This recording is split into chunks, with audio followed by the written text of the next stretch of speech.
신앙생활을 하다 보면 하나님이 정말 나를 인도하고 계신지 헷갈릴 때가 있습니다. 분명히 기도하고 있는데 길이 또렷하지 않고 말씀을 붙들고 있는데도 마음은 여전히 흔들릴 때가 있습니다. 그래서 우리는 자꾸 바깥에서 표지를 찾으려 합니다.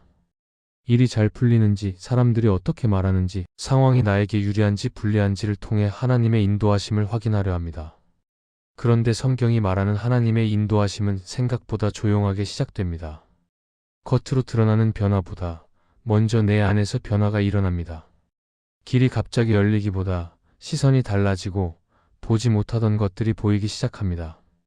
하나님은 우리를 인도하실 때 먼저 무엇을 하게 하시기보다 무엇을 보게 하십니다. 오늘 이 말씀을 통해 하나님이 우리를 인도하실 때 삶 속에서 어떤 징표들이 나타나는지를 살펴보려 합니다. 첫째, 하나님이 나를 인도하실 때 이전에는 보이지 않던 마음의 동기를 보게 하십니다. 신앙생활을 하다 보면 같은 일을 하고 있는데도 어느 순간 마음이 불편해질 때가 있습니다. 예전에는 아무 생각 없이 하던 선택이었는데 갑자기 왜 이 일을 하고 있는지 스스로에게 묻게 됩니다. 겉으로는 여전히 신앙적인 선택처럼 보이는데 마음속에서는 미묘한 질문이 생깁니다. 정말 하나님을 바라보고 있는지 아니면 다른 이유가 숨어 있는지를 돌아보게 됩니다. 이때 우리는 종종 자신을 의심하게 됩니다. 믿음이 약해진 건 아닐까? 마음이 복잡해진 건 아닐까 하는 생각이 듭니다. 그러나 이 과정은 신앙이 흔들리는 신호라기보다 하나님께서 인도하고 계신 징표일 수 있습니다. 하나님은 우리를 인도하실 때 먼저 겉모습을 바꾸기보다 마음의 방향을 비추십니다. 이전에는 보지 못했던 동기가 보이기 시작합니다.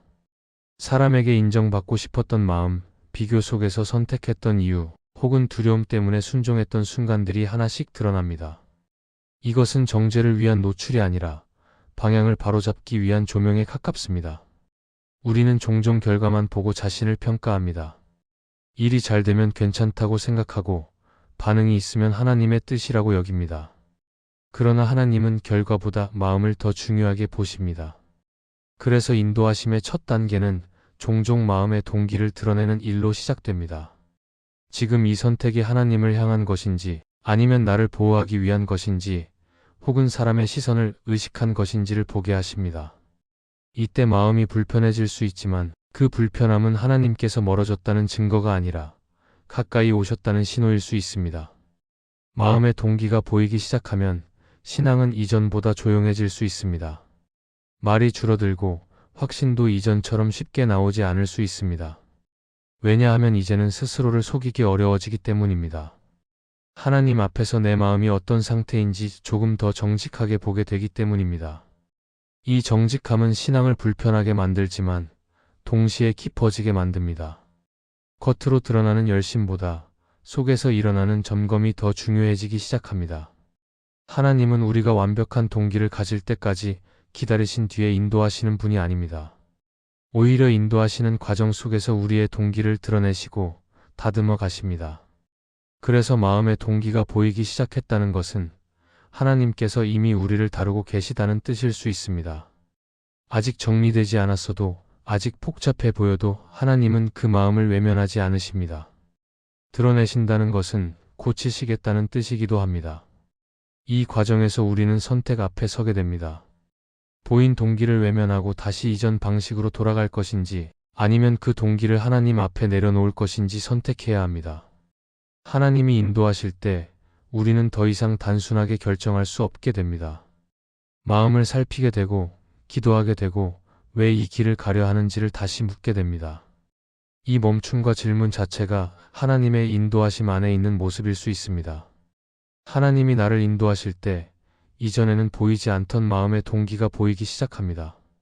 그 순간 우리는 자신이 부족하다는 사실을 더 분명히 느낄 수 있지만 동시에 하나님께서 나를 포기하지 않으셨다는 사실도 함께 보게 됩니다.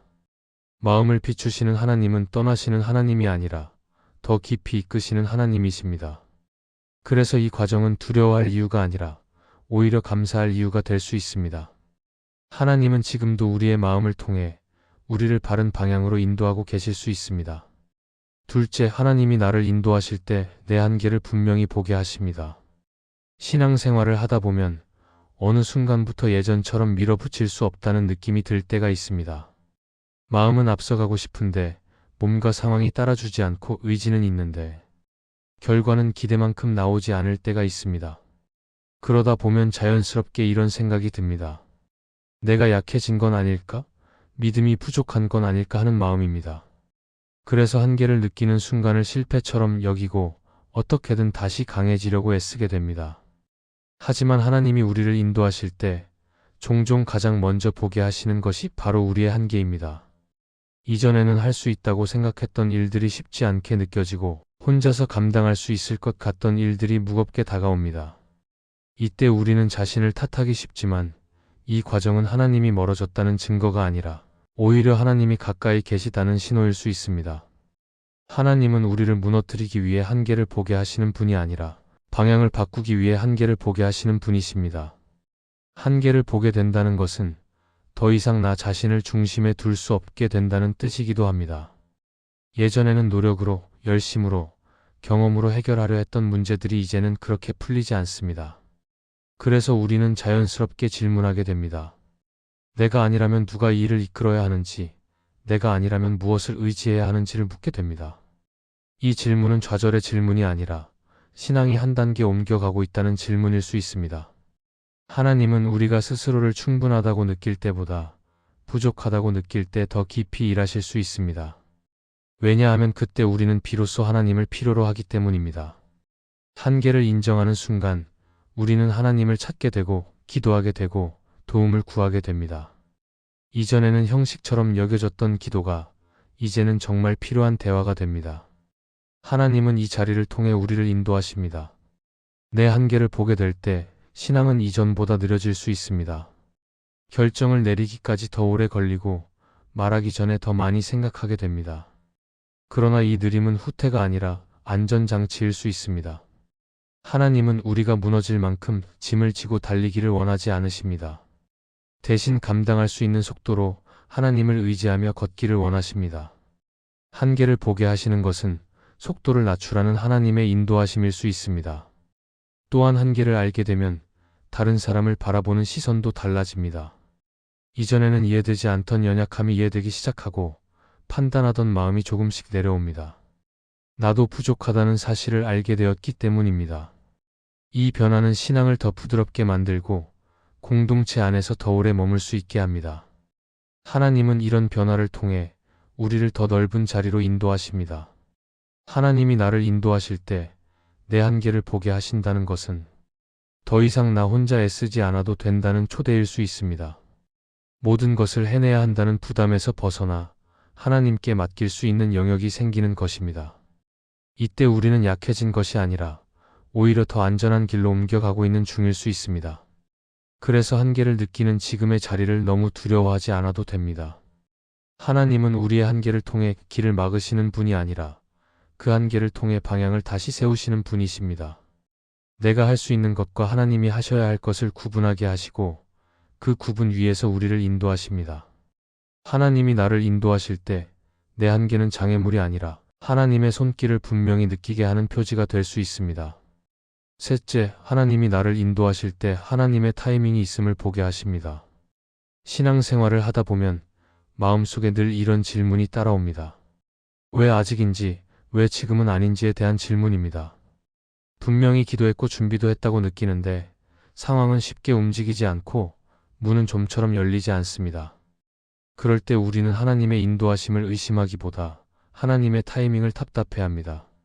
내 기준에서는 충분히 때가 된 것 같은데 현실은 계속 기다림을 요구하는 것처럼 보이기 때문입니다. 그러나 하나님이 우리를 인도하실 때 종종 가장 분명하게 보게 하시는 것이 바로 타이밍의 차이입니다. 내가 생각한 때와 하나님의 때가 다르다는 사실을 조금씩 깨닫게 하십니다. 이전에는 빨리 이루어지지 않으면 틀린 길이라고 판단했는데 이제는 멈춰있는 시간도 인도하심의 일부일 수 있다는 생각이 들기 시작합니다. 하나님은 우리를 서두르게 하시기보다 기다리게 하심으로 방향을 가르치실 때가 많습니다. 하나님의 타이밍을 보게 되는 과정은 쉽지 않습니다. 기다림 속에서는 확신보다 의문이 커지고 기대보다 불안이 앞서기 쉽습니다. 하지만 이 시간 속에서 한 가지 변화가 일어납니다.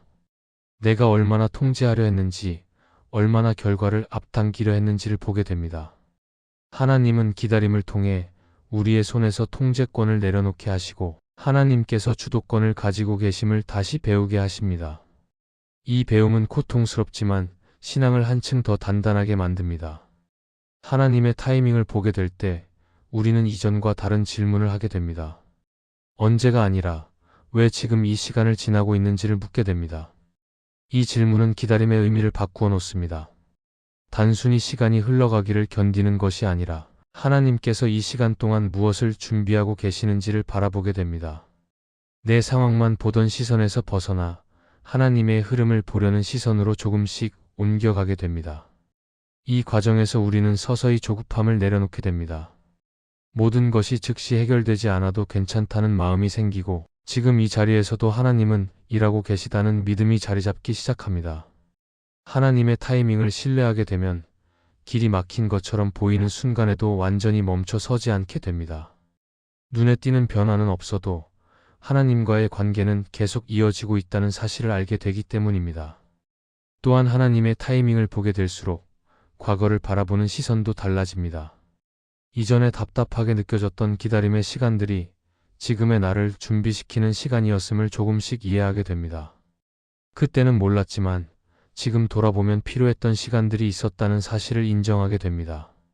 하나님은 우리를 목적지로 데려가실 뿐 아니라 그 길을 감당할 사람으로 준비시키시기 때문에 타이밍을 서두르지 않으십니다. 하나님의 인도하심은 항상 즉각적인 결과로 증명되지 않습니다. 때로는 기다림 그 자체가 인도하심일 수 있습니다. 내가 아무것도 하지 않는 것처럼 느껴질 때에도 하나님은 우리의 마음을 다루고 계시고 방향을 정리하고 계실 수 있습니다. 이 사실을 받아들이기 시작하면 기다림은 더 이상 공백이 아니라 과정이 됩니다. 그래서 하나님의 타이밍을 보게 된다는 것은 단순히 시간이 지나기를 받아들이는 것이 아닙니다. 하나님을 신뢰하는 방식이 바뀌는 것입니다. 내 계획이 조금 늦어져도 하나님은 여전히 정확하게 일하고 계신다는 믿음으로 옮겨가는 것입니다. 하나님이 나를 인도하실 때 하나님의 타이밍이 있음을 보게 하신다는 것은 지금 이 시간도 하나님의 손 안에 있다는 사실을 깨닫게 하시는 징표일 수 있습니다. 이 깨달음 속에서 우리는 조급함 대신 신뢰를 배우며 하나님의 인도하심 안에 조금 더 깊이 머물게 됩니다. 넷째, 하나님이 나를 인도하실 때 사람의 평가보다 하나님의 시선을 보게 하십니다. 신앙생활을 하다 보면 우리는 생각보다 사람의 시선에 민감하다는 사실을 자주 깨닫게 됩니다. 어떤 선택을 할 때도 이 결정이 어떻게 보일지, 사람들이 뭐라고 말할지 먼저 떠오릅니다. 잘하고 있다는 말을 들으면 안심이 되고 오해를 받거나 인정받지 못하면 마음이 쉽게 흔들립니다. 그래서 하나님의 뜻을 구한다고 하면서도 실제로는 사람의 평가를 기준 삼아 움직일 때가 많습니다. 그런데 하나님이 우리를 인도하시기 시작할 때 이 기준이 조금씩 바뀌기 시작합니다. 사람들의 말이 완전히 들리지 않게 되는 것은 아니지만 그것이 더 이상 결정적인 기준이 되지 않습니다. 이전에는 사람의 반응이 곧 내 위치를 말해주는 것처럼 느껴졌다면 이제는 하나님 앞에서 내가 어디에 서 있는지가 더 중요해집니다. 이 변화는 갑작스럽게 오기보다 반복되는 경험 속에서 서서히 일어납니다. 하나님의 시선을 보게 되면 선택의 기준이 달라집니다. 모두가 이해하지 못해도 하나님 앞에서 정직한지를 먼저 묻게 됩니다. 박수를 받지 못해도 하나님께서 기뻐하실 수 있는지를 생각하게 됩니다. 이때 신앙은 조금 외로워질 수 있습니다. 왜냐하면 더 이상 모든 사람에게 설명할 수 없는 선택들을 하게 되기 때문입니다. 그러나 이 외로움 속에는 이전에는 알지 못했던 자유가 함께 찾아옵니다. 사람의 평가에 매여 있을 때는 늘 긴장하게 됩니다. 잘 보이기 위해 애쓰고 실수하지 않으려고 조심하고 기대에 맞추느라 마음이 바쁩니다. 그러나 하나님의 시선을 기준으로 삼기 시작하면 마음이 조금씩 단순해집니다. 완벽하려는 부담보다 정직하려는 마음이 앞서게 됩니다. 하나님 앞에서 숨기지 않아도 된다는 안정감이 생기고 그 안정감이 삶을 지탱해 줍니다. 성경 속 인물들을 떠올려 보면 하나님께 인도받던 순간마다 사람의 평가와 하나님의 시선 사이에서 선택해야 했던 장면들이 많았습니다. 그 선택은 언제나 이해받는 길이 아니었고 때로는 오해와 침묵을 감수해야 하는 길이었습니다. 그러나 하나님은 그 선택을 외면하지 않으셨고 사람의 평가가 사라진 자리에서 하나님의 시선은 더 분명해졌습니다. 팀 켈러는 그의 책 기도에서 이렇게 말합니다. 하나님을 진짜로 의식하기 시작할 때 우리는 사람들의 시선에서 조금씩 자유로워진다. 이 말은 하나님의 인도하심이 무엇을 바꾸는지를 잘 보여줍니다. 하나님이 나를 인도하신다는 것은 더 많은 사람에게 인정받는 길로 가는 것이 아니라 하나님의 시선 앞에 서는 법을 배우는 과정일 수 있습니다. 하나님의 시선을 보게 되면 실패에 대한 두려움도 달라집니다. 사람 앞에서의 실패는 끝처럼 느껴질 수 있지만 하나님 앞에서의 실패는 배움이 됩니다. 넘어졌을 때 숨기기보다 하나님 앞에 가져갈 수 있게 되고 다시 일어날 수 있는 용기를 얻게 됩니다. 이때 우리는 성공보다 순종을, 평가보다 관계를 선택하게 됩니다. 하나님이 나를 인도하실 때 사람의 평가보다 하나님의 시선을 보게 하신다는 것은 신앙이 더 개인적이 된다는 뜻이 아닙니다. 오히려 신앙이 더 진실해진다는 뜻에 가깝습니다. 보여주기 위한 믿음에서 살아내는 믿음으로 옮겨가는 과정입니다. 이 과정은 조용하지만 삶의 중심을 분명하게 세워줍니다. 그래서 지금 사람들의 말 때문에 마음이 흔들리고 있다면 그것이 꼭 나쁜 신호일 필요는 없습니다. 오히려 하나님께서 시선을 옮기고 계시다는 징표일 수 있습니다. 사람을 바라보던 눈을 하나님께로 옮기게 하시고 그분 앞에서 서는 연습을 하게 하시는 시간일 수 있습니다. 하나님이 나를 인도하실 때 우리는 점점 사람의 평가에서 자유로워지고 하나님의 시선 안에서 살아가는 법을 배우게 됩니다. 이 배움이 쌓일수록 우리의 걸음은 더 분명한 방향으로 나아가게 될 것입니다.